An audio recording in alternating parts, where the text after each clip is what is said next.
Ao anoitecer daquele dia, primeiro da semana, estando fechadas por medo dos judeus as portas do lugar onde os discípulos se encontravam, Jesus entrou e, pondo-se no meio deles, disse: a paz esteja convosco.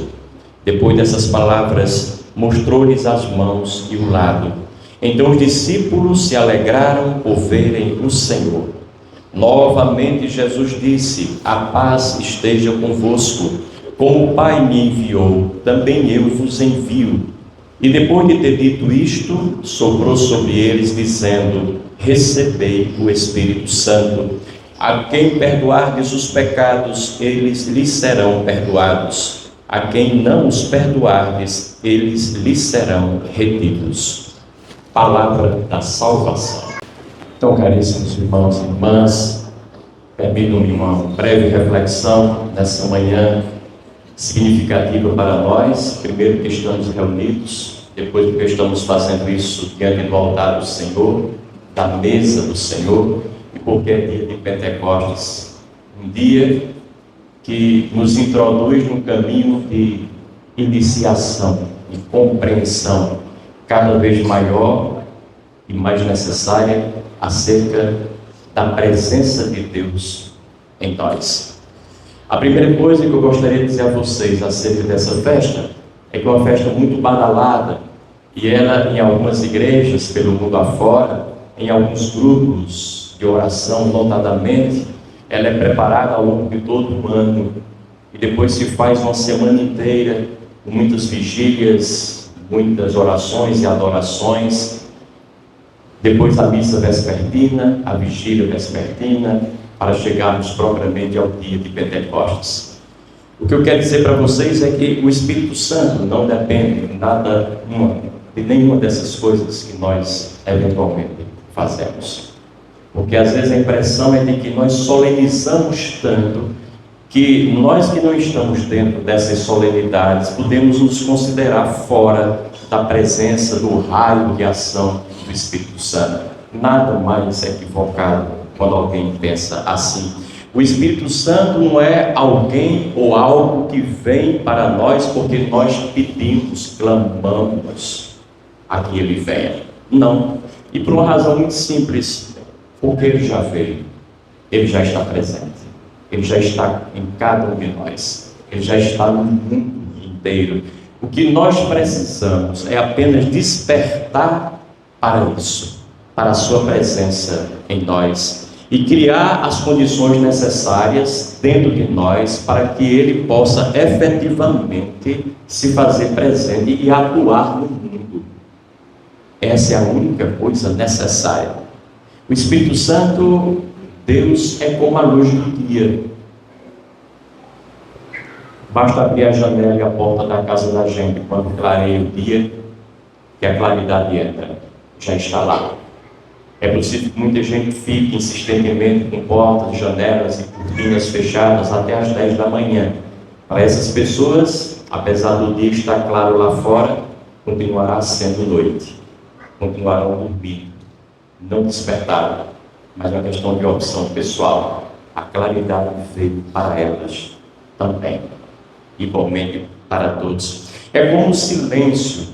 É um paradoxo, uma contradição a gente pedir que se faça silêncio. Basta cessar o ruído e o barulho, que o silêncio já está lá.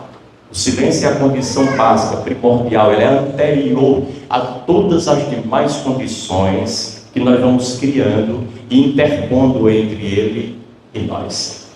Deus é assim, o Espírito Santo é assim. Então, o Pentecostes não é outra coisa senão a celebração da consciência da presença de Deus em nós, agindo através do seu Santo Espírito. Então, esta é uma questão fundamental, porque não existe, por assim dizer, evolução espiritual. O Espírito está pronto, como dizia São Paulo, porém a carne é fraca. Olha, se o Espírito está pronto, mas a carne é que é fraca, deste ponto de vista não há nenhuma crise espiritual. Cabe-nos investir no preparo e na capacitação do corpo, nas suas dimensões física, racional, emocional, preparando para que ele possa acolher bem dentro dele a presença do Espírito, a presença de Deus. Então é um trabalho nosso, individualmente. Então assim, paradoxalmente, nós só encontramos o Espírito quando cuidamos do nosso corpo, porque o Espírito está enraizado, alicerçado, embasado, sustentado, mantido vivo em nós através do nosso corpo. Logo, a gente vai deduzindo que vida espiritual não está em oposição à vida corporal, à vida material. A vida espiritual é aquilo que move a nossa vida do jeito que ela é na sua totalidade. É a matéria guiada por valores espirituais. É usar o material de forma não materialista. É imprimir um sentido, um propósito a tudo aquilo que a gente vai fazendo. Mas a vida espiritual não é uma oposição, muito menos uma negação da vida material. E há muita gente que ainda pensa assim: vou cuidar só do Espírito, porque Deus quer o Espírito. Você não pode dizer um amém se não for com o seu corpo. Você não pode fazer uma louvação mínima e agradecer a Deus por qualquer coisa que não seja utilizando como mediação necessária e imprescindível o seu próprio corpo. O corpo nas suas múltiplas e variadas dimensões, do emocional, do psiquismo, do intelectual e também do espiritual. Então o corpo não pode ser nunca negligenciado, abandonado, relegado a uma categoria de terceira ordem, porque ele vem em primeira ordem. Há alguns espiritualistas que dizem uma coisa provocadora, e que eu gosto muito de ouvir provocações, porque isso mexe com a gente, exige uma resposta nossa, uma tomada de posição. Tem espiritualistas que dizem: olha, você esqueça o espírito, só existe corpo. Por quê? Porque é no corpo que o Espírito toma o seu lugar. Pelo menos aqui para nós. Então resta-nos tomar consciência do nosso corpo. Eu diria em outra palavra, tomar posse do nosso corpo. Tomemos posse do nosso corpo. Façamos o melhor que podemos com ele, para que Deus respire nele, Deus fale através dele, Deus se manifeste através dele, Deus se sente na nossa mesa através do nosso corpo, quando nós nos dignamos sentarmos lá. O veículo somos nós. Então não há oposição de maneira alguma. Para quem gosta de uma boa leitura, tem um livro que não é tão fácil de ler, de uma psicóloga, que é Corporificando a Consciência. É preciso trazer a consciência para o corpo da gente, senão ela fica voando por ali e nós nos tornamos alienados em relação a ela. Segunda coisa, Pentecostes nos diz que nós temos dentro de nós definitivamente um único Espírito, que é o Espírito Santo de Deus. Um único sopro, que é o sopro de Deus. Logo, não há mais espaço para qualquer outro espírito, ou qualquer outra vida, ou ente, ou entidade espiritual. Fica assim descartada a questão da possessão e, consequentemente, dos exorcismos. Fica descartada por completo, porque nenhum outro espírito de quem quer que seja, que já morreu, que está no além, pode entrar no corpo e fazer o que ele bem quer do nosso corpo. É assim que às vezes nós interpretamos. Ora, eu sempre costumo brincar: se o espírito de alguém que já morreu e que já não tem corpo precisa do nosso corpo para fazer suas peripécias e suas traquinagens, por que ele não fez quando ele tem o corpo dele, pelo amor de Deus? Vai ter que atanasar a nossa vida e fazer com o nosso aquilo que nós atribuímos a forças espirituais desconhecidas, a espírito dos mortos que nos possuem, tomam posse do nosso corpo e fazem aquilo que muitas vezes nós percebemos em alguns fenômenos. Na verdade não é outra coisa senão uma pessoa que está em transe. A pessoa está em transe, ela está auto-hipnotizada por alguma razão, ela simplesmente está fora da sua consciência. Está possuída, é bem verdade, mas possuída por ela mesma naquelas dimensões que ela não conhece, que ela não domina minimamente. E a parapsicologia é a ciência que estuda hoje fartamente todos esses fenômenos que nós atribuímos à possessão demoníaca. E o que eu posso dizer para vocês assim, en passant, é que não sobrou praticamente nada para o demônio, nada para os outros espíritos, nada para as almas penadas, absolutamente nada. Tudo é passível de explicação e justificação à luz da ciência.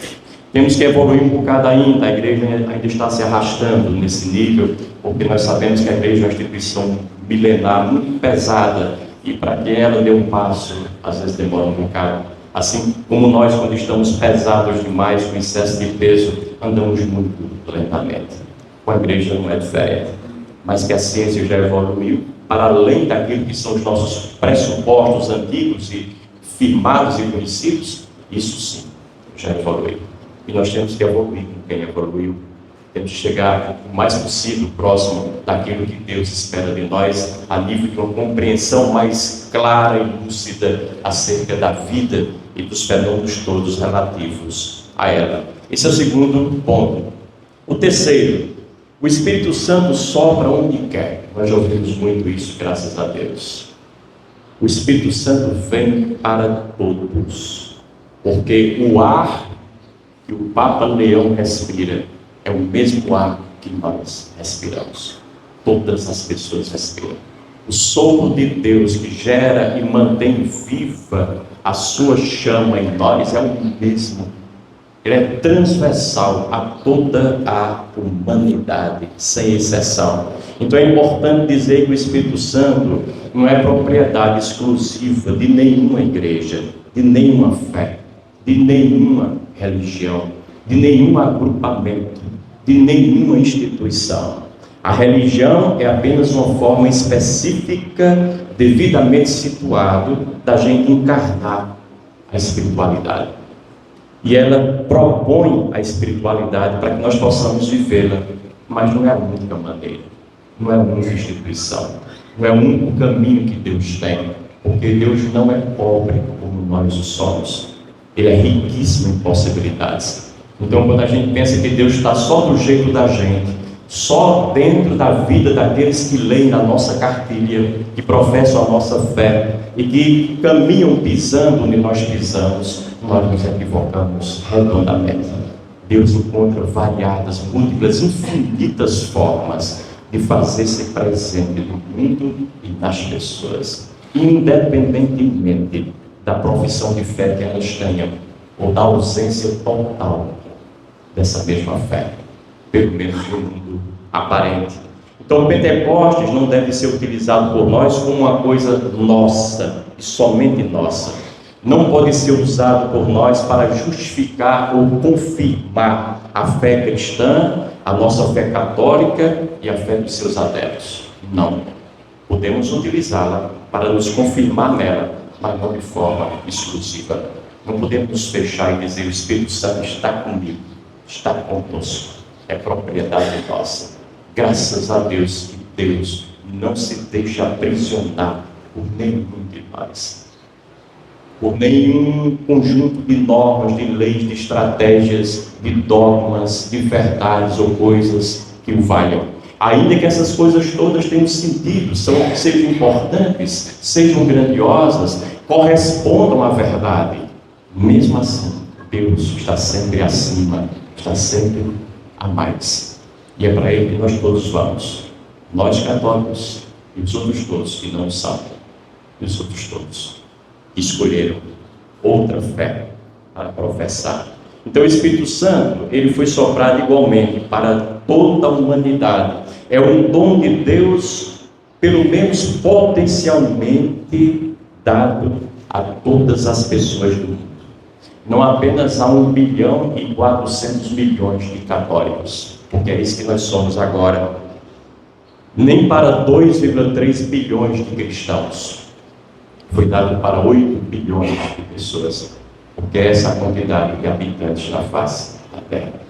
Deus inspira cada um, move cada um, movimenta cada um, lá onde a pessoa está, do jeito dela, culturalmente situada, com todos os pressupostos que traz na sua cabeça e no seu coração, com todos os seus defeitos, limites, mas sobretudo com todas as suas possibilidades. Dons, talentos, aptidões, inclinações, potenciais, inteligência, criatividade, inventividade, tudo de bom que Deus soprou no coração das pessoas todas, fazendo as diferenciações de pessoa a pessoa. O Espírito Santo tem seus dons espalhados por todos nós. E é bom que a gente insista nesse aspecto, porque esse aspecto ainda está muito presente e a gente vai amarrando o Espírito Santo de forma muito exclusiva só na gente e acha que é patrimônio nosso. Não é. Não é, nunca foi. Graças a Deus, que Deus é maior do que as nossas vãs pretensões, do que a nossa vaidade humana de tê-lo apenas conosco e olhar para os outros de cima como se os outros estivessem errados e nós os certos.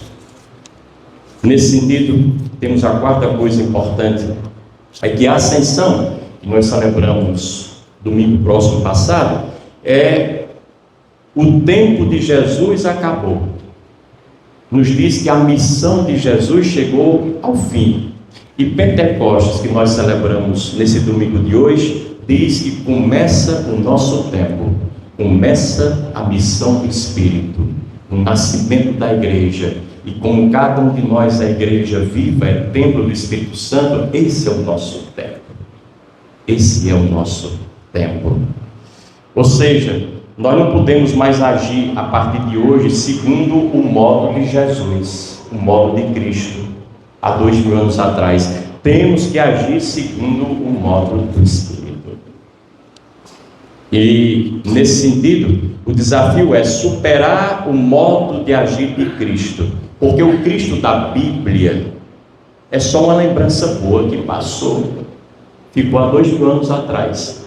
O Cristo que nos interessa, a mim e a vocês, tem de chegar obrigatoriamente através do Espírito Santo. Através do Espírito Santo. E o desafio é o seguinte: abrir-se ao modo de agir do Espírito. Infelizmente a igreja ainda não assimilou o Espírito Santo. Não assimilou. Ela vive como se fosse o Cristo continuado, Jesus continuado. Ela se repete, ela se reproduz. Ela oferece mais do mesmo o tempo inteiro. E é por isso que às vezes os desafios do presente, da modernidade, as grandes questões têm dificuldade de entrar no seio da igreja enquanto reflexão. Às vezes não tocam a igreja e demoram a fazer isso. Por quê? Porque nós agimos segundo o modo de Jesus.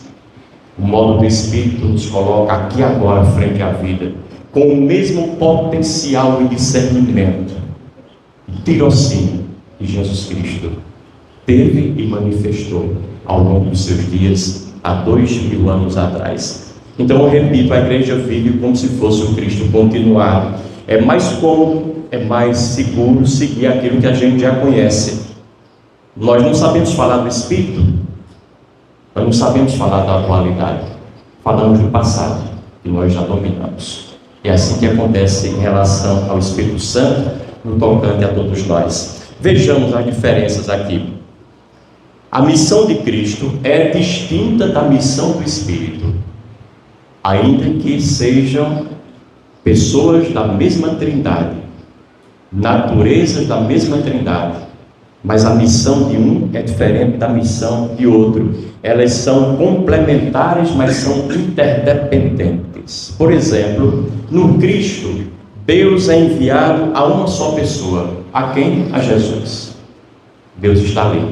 Já no Espírito, Deus é enviado a uma multidão incontável de pessoas, a todos nós. Assim, Cristo não é mais um único a receber o Espírito, é apenas o primeiro, que tem sequência em todos nós e não termina nunca mais. Nunca mais.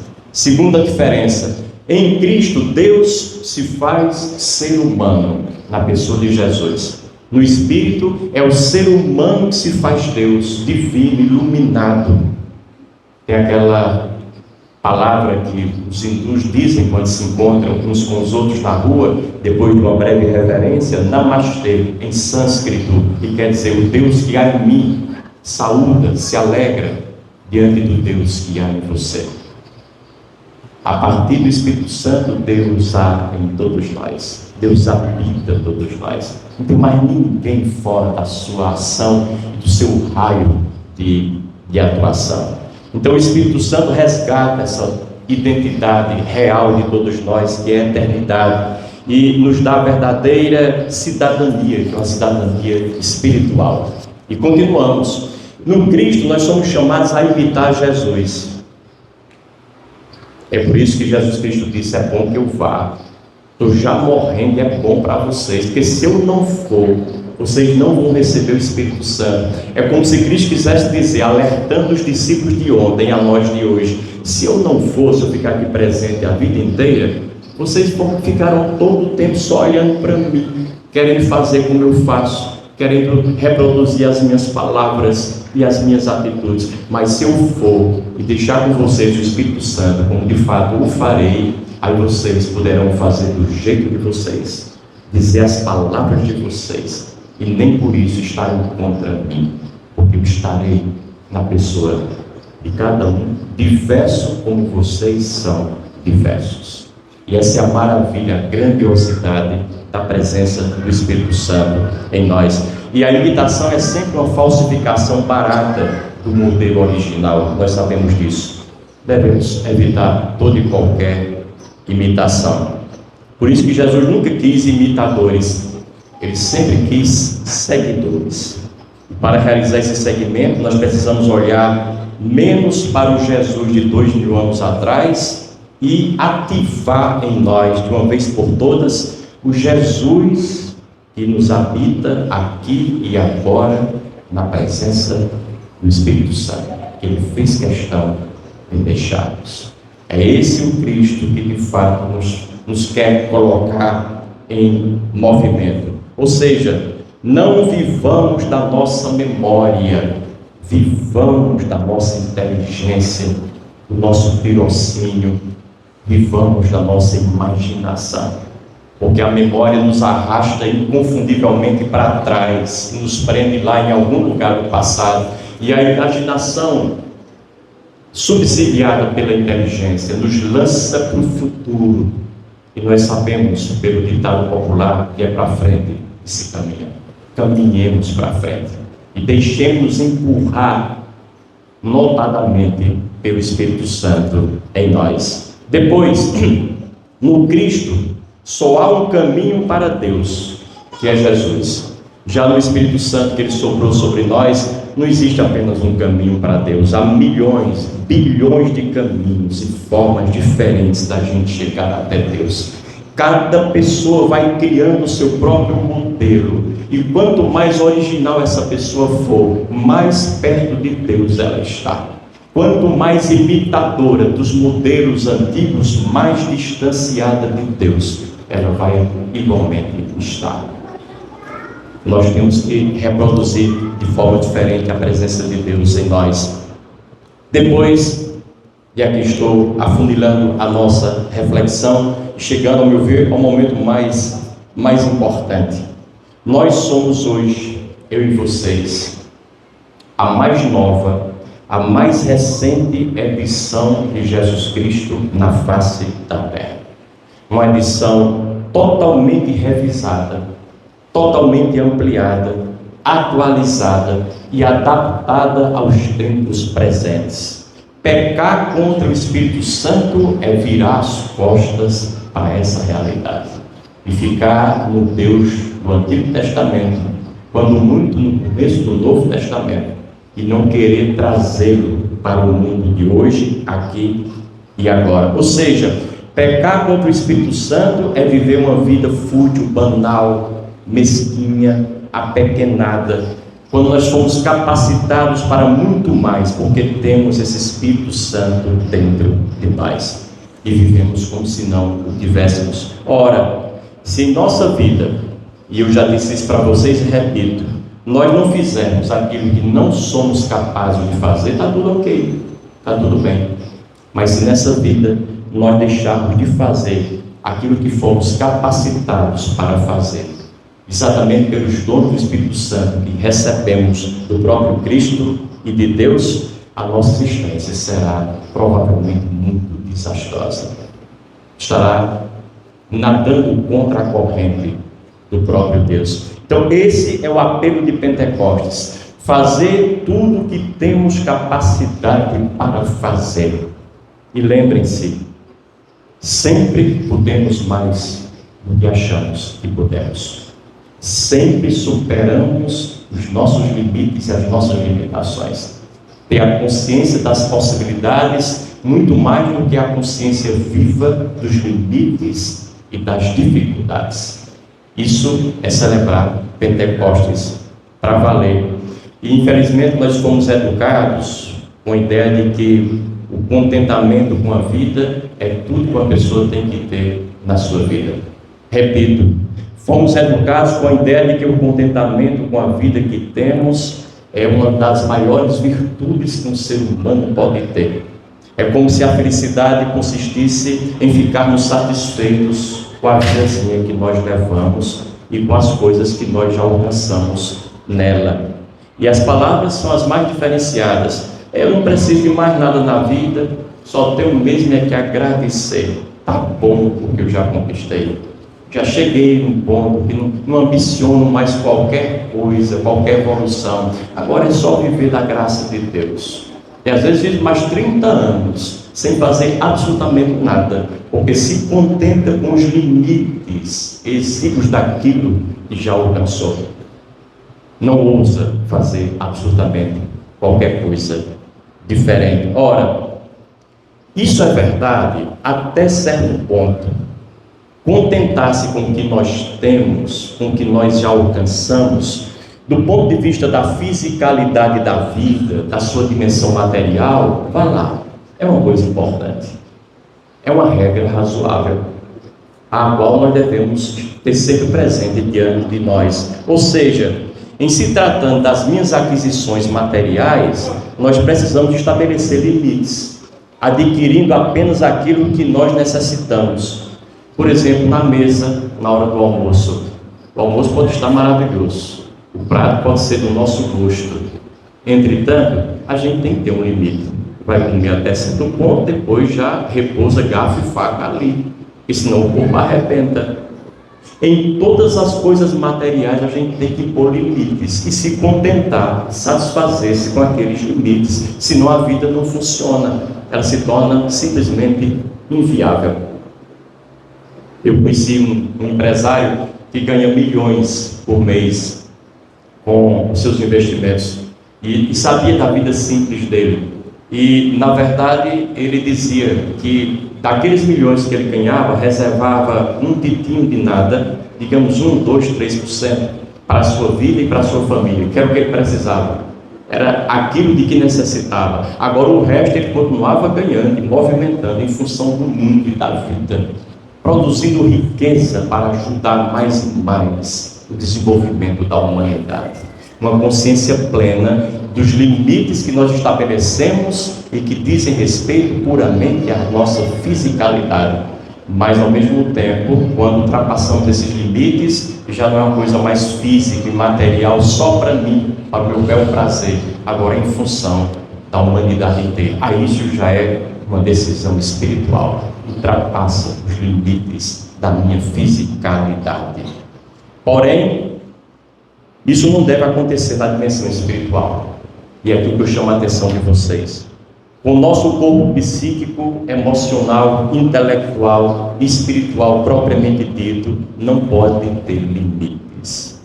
Se você estiver satisfeito com aquilo que é, desse ponto de vista espiritual, nunca vai saber o que poderia ser se tivesse disposto a fazer um pouco mais, a se esforçar um pouco mais. Limites é coisa para a matéria, não é coisa para o espírito, para os dons do espírito que todos nós recebemos. Portanto, se estamos num processo espiritual, não podemos nem devemos estabelecer qualquer limite. Nunca devemos estar contentes e satisfeitos. A ambição, permitam-me dizer, é a regra. A ambição é a regra, é bem-vinda. O desejo infinito é a norma. O crescimento contínuo é a lei. Roberto Crema, que é um espiritualista contemporâneo, muito lúcido, Ele dizia assim: seja modesto, peça o infinito. Uma coisa maravilhosa. Jesus Cristo dizia: sede perfeitos, como vosso Pai do céu é perfeito. É uma forma muito nossa de dizer aquilo que o próprio Cristo, há 2000 anos atrás, nos disse igualmente. Eu termino lembrando que um dia, uma história que eu acho interessante e muito ilustrativa para nós. Um dia a filha chegou para a mãe, depois de algum tempinho de casada, recém-casada, alguns meses, e deu o primeiro testemunho sobre o marido. A mãe perguntou: como é que está o casamento? Como é que está seu esposo? Ela disse: minha mãe, meu marido é maravilhoso, é o melhor homem do mundo, ele me dá tudo o que eu peço. A mãe, no auge da sua experiência e da sua sabedoria, olhou nos olhos da filha e disse: é óbvio que você não está pedindo o suficiente.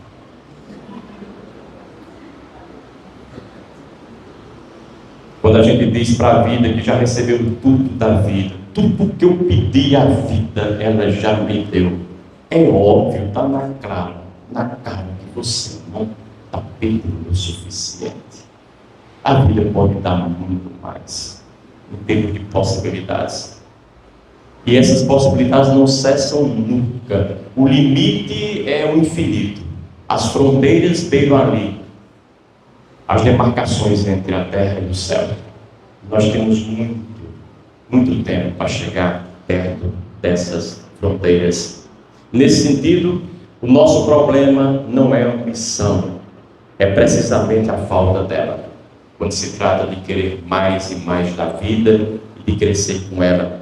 O nosso problema é a mesquinhez, a mediocridade, a preguiça, é a comodidade, é a pequenez. É a falta de iniciativa e falta de vontade de crescer. Falta de vontade de crescer. O Espírito Santo que está em nós não nos deixe apequenar, não nos deixe resumir, restringir a tão pouco, quando Ele nos fez ao infinito, para uma grandeza que não tem término. Louvado seja nosso Senhor Jesus Cristo.